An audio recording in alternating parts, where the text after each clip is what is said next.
Cellist Kay Tucker is founder and director of Stringbabies, which is an educational programme helping young people to learn stringed instruments. It's been twice nominated for a Rheingold Music Education Award, and I'm delighted that Kay's joining me here at Steinway Hall in London to tell us all about it. Welcome. Thank you, Melanie. Lovely to chat to you here. I'm going to start by asking you all about your musical education, how old you were when you started, what was the catalyst, and why you decided to play the cello. Actually, I did decide to play the cello to begin with. I didn't come from a musical family, musical in the conventional sense. Right. There was no instrumental playing. I think simply because of a lack of opportunity. I didn't come from a particularly well-off family, so there wasn't much money around for me to be able to undertake instrumental lessons when I was young. But I think it's fair to say my father was and still always is singing beautifully and at the top of his voice. So there was a lot of music going around the house. And my mother, I always remember, bouncing me vigorously and singing nursery rhymes when I was little. So music was a very firm part of my life, and listening to music, although no instrumental lessons until I was able to start school. And at that time, the only instrument really was a recorder. But I did know that I loved the sound of strings from a very, very early age. My parents put the family record player into my room when I was about 5 years old, and I remember dragging my mum in and saying, "Mum, what's that playing now?" And I knew it was the violins and violas and cellos, and I wanted to know what was making that sound, because that was the sound I wanted to make. But Mum was able to tell me, well, she said, "I think it's a violin." But, you know, you couldn't have violin lessons unless one had a violin. We didn't have the money to buy a violin. So my opportunity to play a cello really came when I went to secondary school, and it was a little bit by accident. Because I had been learning the recorder, and I was being taught by a lady who was a bassoon teacher, I thought the bassoon is what I would like to play. And when I went to secondary school, I nagged the head of music. I nagged her silly for a bassoon. And one day she got hold of me as I was coming out of the school gym and said, "A cello's become available, would you like to go and see it?" So I went to meet my first teacher, the lady who would teach me first, and meet the cello, and was told all I needed was 50 pence for my first tune a day book and a letter of permission. But, you know, it was a wonderful start because it meant I had free lessons and a free instrument. And of course, a cello, to buy a cello these days, you know, you're very lucky if you get one for less than £300, even a starter instrument. So which teachers then were crucial, do you think, in your development? I think all of them, in a way. I had 4 teachers, I think, from my main teachers from my musical journey. I think my first teacher, who was a lady, a peripatetic teacher, was introduced me to a beautiful instrument it is, and I learnt to love the sound. She would play to me quite a lot, and I think she gave me an ideal. I think the teachers who were most crucial to my development actually were the 2 who followed, because they taught me simultaneously. Oh, okay. And That's 2 very distinguished ladies, Anna Shuttleworth, Yes. you know, and Susan Lowe. And they had quite a lot of work to do on my technique. I had got through all my grades, gone right through to grade 8 in really a very short period of time. Right. And when they took me on at the age of 18, I had to do quite a lot of work to get to grips with building a very strong foundational technique. Yes. It's not an uncommon experience. No, well, no, it's not. No, going back to, as it were, basics. Yes. But I think where Stringbabies, you know, which is, we'll talk about in a minute, is later concerned, it was a very formative time in learning how to deconstruct and to take things, pull things apart and think about basics. Yes. But you went to the Guildhall School, so did you always know you wanted to focus on teaching and kind of education? I think so. I think Right, so. The teaching instinct, I think the teaching instinct was always very strong. Always very strong. Even from my first lessons, I was dragging my peers home for lessons. I was, and the interesting thing was that I think my other teachers recognised that, and particularly Anna and Sue, recognised that the teaching instinct was very strong. Yes. And they encouraged me that I should hone my piano skills. They said, because we think you're going to be a rather good teacher. And, you know, I don't think they were thinking of, you know, anything else. I just think they recognised it. the teacher instinct. Yeah. And likewise, I think my professor at Guildhall did, because he asked me to help out, Yes. you know, with some of my peers. So, yes. Then you founded Stringbabies. So how did it materialise, and how did you get the idea for this concept? I think what happened in the end was just the opportunity to be able to work in a concentrated fashion Right. on all the concepts that came into Stringbabies. I've always had the desire to work with younger children. If I'm honest, all the things that are in Stringbabies, I think of one way I've been cooking for years, since my childhood, if I'm honest. And some of the ideas that are in Stringbabies I was using during teaching practice. I did a PGCE post Guildhall. Okay. And when I was out practicing with the students that I might be working with, the music service I was sort of placed in, I would be trying out some of the ideas that eventually ended up in Stringbabies. But I think the catalyst, which you quite rightly say, I always felt that, you know, sort of 5 years and perhaps even younger would be an ideal age to start a child on a string instrument. You can size them down, so that's not a problem. But they can learn good physical habits very naturally and very easily. You can get them young. Yes. What I wasn't happy with was the general musicianship skills, the note reading, the oral, and I felt that I had to really try and address that. And that's when the quest, as it were, which led to the development of Stringbabies, really began. I think it was simmering over a period of years. The catalyst, I suppose, really was just the opportunity. I had left a post I'd been teaching in for a few years. I thought I'd probably spend the rest of my life there. And I had a phone call. I'd been thinking I would really like to work in a more concentrated fashion, exploring general musicianship ideas in tandem with teaching the skills you need to play a cello. And I got a phone call from the head of a school where I'd turned down quite repeatedly the opportunity to go and teach there, simply because I didn't have the time. And their last student had been one of my own cello students, who was now all grown up and a cello teacher in her own right. And they phoned me up and said, have you got another fabulous student who could be a teacher? And I just said to them, well, do you mind if I come and work with your nursery children? Would you let me? And it's quite interesting because I had asked this question at my previous school and I had been told no. And it wasn't the director of music who was saying no, it was actually the people responsible for, you know, the overall care of those children. Yes. No, we don't want you.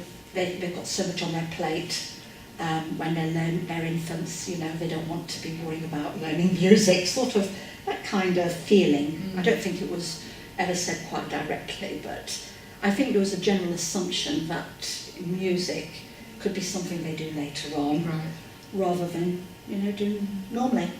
So the catalyst was that this happened. I then started teaching and experimenting for about, I suppose, 2 years. And one day, the parents, when I had so many worksheets, the parents of these people said, you know, we really ought to put this into a book form, you know, and share this.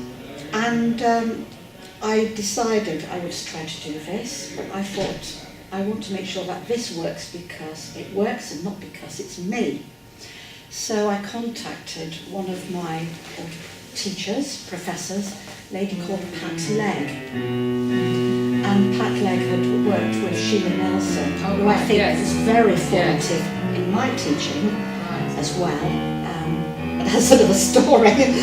But Pat, hugely respected, and she was a very creative lady herself.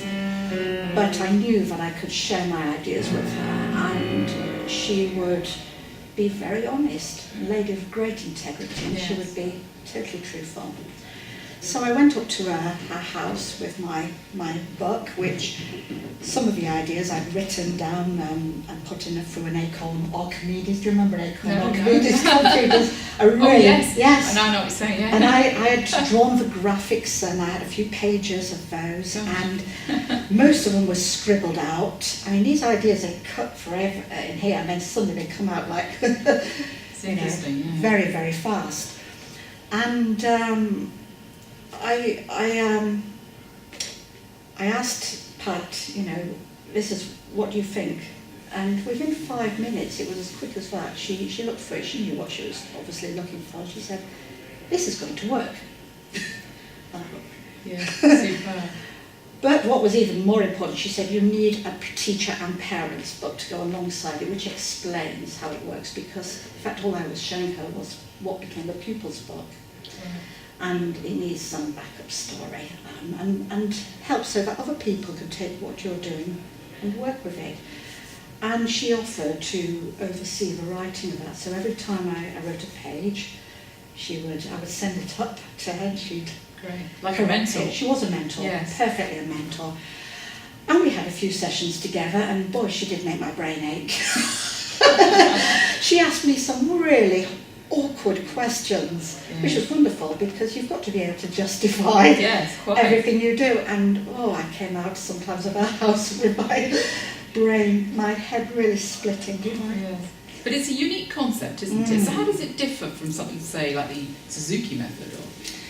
Well, I think because there is such a strong emphasis on teaching notation and teaching oral and teaching the physical skills at the same time, not leaving notation to a later stage. And all I've tried to do is to break down what is involved in reading music to its very, very basic blocks, and starting really from the child's perspective of a world. So, for instance, the first thing that will happen in a lesson, we will sing a hello song, which is based on perfect fifth for cello and violin, viola, tuned in fifths, so that they're getting the interval of a fifth in their mind, and they sing this every week, and eventually they go on to play it, and it's one of those little ideas which heralds the start of a lesson, but it's perfect, and within a very short time the child will start telling you when their instrument is out of tune. That's interesting. And only last week I had a 6-year-old who is such a busy little girl, and she's a gorgeous child, been learning a few notes now, and she pulled out the cello. We started singing the hello song. I then, passed the cello, I was about to tune it to her and ask her the questions. What do you think of Alice? That's the A string. Alice's string, what do you think of Alice? And she didn't respond, she just started twiddling the fine tuners, and she was just trying to tune it herself. I was so encouraged at that 6, my goodness. Amazing. But they usually come out with, Alice needs to go up. Or they might even say, Charlie's been really horrible this week, Charlie, the C string. There's something wrong with Charlie, he's not sounding right. So it starts with a hello song. The next thing, which is so very important, and especially to the youngest pupils, because play, as you know, playing the round is so important, is that we have toys, and they are introduced to a toy for each string, one at a time. So I have a dirty great big dog for Charlie, and I have a little tiny, teddy bear for Alice. And they learn to link the strings very easily. I just say, this is Charlie's string. They pluck Charlie, they hear the sound. That connection, I think, without exception, has been made straight away, 100% every time. I can imagine. And from there, from that platform, at least where pitch is concerned, I mean, rhythm is a different issue, obviously, but where pitch is concerned, the toys then acquire a shape, a distinctive shape each. And again, from that platform, eventually those shapes will become the note heads. And as a separate activity, Yes. as part of a lesson, they start learning simple rhythms. And I use solfa. That's Okay. very much part of Yeah. the system. I was dragged up with solfa, which is quite unusual in England in the Yes. 1970s. Yes. But I was given those lessons when I was younger, so I was very fortunate. And, you know, I use solfa time names, so ta and tete. Yeah. That's how I was taught actually Yeah. as well. Yes. Yes. Because they can hear the sound. Yes. They can hear the sound of a rhythm, and crotchets and quavers. What does it tell them? You know, it's Absolutely. Yeah. too abstract. And with a ta and tete, I find that children as young as 2 years old can do that. Yes. The thing that they really love, though, is being able to make their own decisions and their own choices, even with those simple nudges. So with 4 shapes of 4 strings, you know, and with just simple stick rhythms for tas and tetes, they can start creating on a whiteboard what, you know, order they like the shapes in. Or they can start writing rhythms with tas and tetes, and then they'll chant or sing them back. And Yes. they'll then try to play them back. Yeah. Very simply at first on a cello, you know. Yeah. So I can see how this has contributed to the concept success. It's a fantastic idea from that point of view. It's just actually breaking it down, very small steps, but creating a platform from which a child can move up to the next step, so that hopefully the foundations are solid. Yes. And part of, you know, the whole, I suppose, structure is that the structure is just that. It is a framework. I've tried within creating the books to leave freedom for the child's creativity as well as the teacher to be creative. Yes. I'd hate to see a carbon copy of myself. I really would. I want, you know, teachers to be creative. Yes. And one of the things that I love doing with the children, and as part of this, is making up the little songs. And some of them have really got very, very silly lyrics. The #1 hit has got Kippers and Custard. And I haven't really analysed why, but Kippers and Custard is a #1 hit, it seems, with all the other Stringbabies teachers' pupils. Fires their imagination. You know, it does. But it's a bit absurd. It's kippers and custard, sausages and mustard, cooked in a big pot, all for tea. Yuck! They love a yuck. Yes. And They do. they do, and it's giving them permission to be a child and to be creative, like playing in sound, you know, or drawing and scribbling. So a lot of parents have been, you know, after the first few lessons, sending me pictures of their child's scribblings. They went home this week and they just wrote loads on tas and tetes.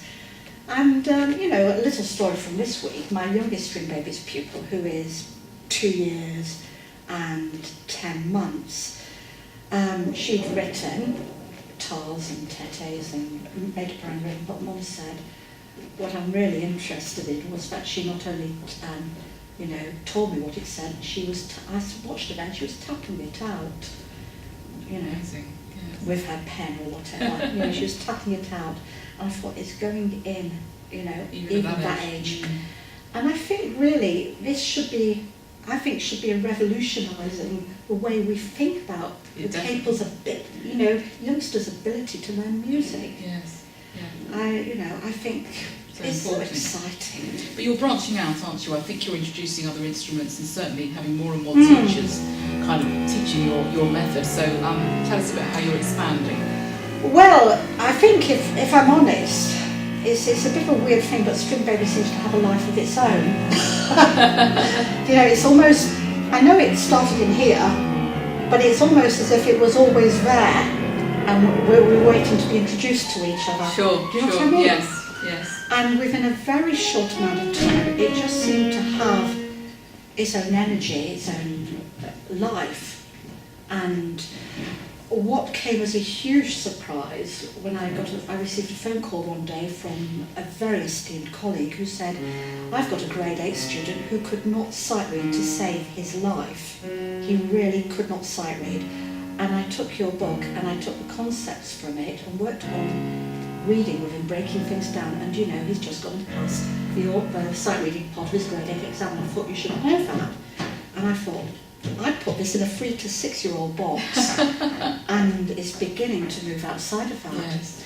So, you know, I thought it would never be in, for instance, in conventional music services, because at that time, at least until the introduction of a recent National Plan for Music, you know, music services generally didn't think much below the age of 7, maybe 6, with some of the youngsters. And so I was very surprised, you know, when a music service, Surrey Arts, said, we would like to pilot this, and it was obviously a big, you know, boost to me. Massive. But then, you know, stories started filtering in of it being used with children with special needs, Down syndrome children being able to access music through Stringbabies, adults who had never learnt to read music, children who were generally, older children who were just really struggling. So it's not just about learning the cello. No. And then, you know, I was asked, would you consider adapting it for other instruments? And I said, well, yes, but I need a like-minded person alongside me. And I've just been biding my time, but I've had a few professionals approach me and say, we'd like to develop it for our instruments along with your blessing and your help. And that is what has happened. So we've got a recorder version, which, all being well, it's not firmed up, but almost certainly will be starting in Hackney Music Service in the new year. And that's a recorder version, which one of our Stringbabies teaching colleagues, a lovely lady called Anita Felton, has co-written. And we've got a flute version, which is about 2 years behind the process.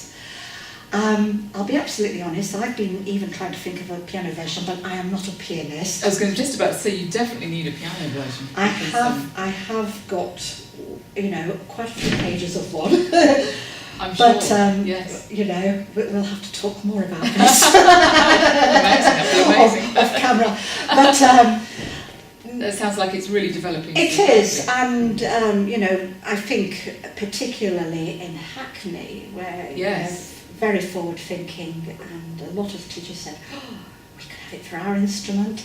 So I think if there's going to be any developmental work, it may well be there. Yes. But I don't know. The other thing that was interesting was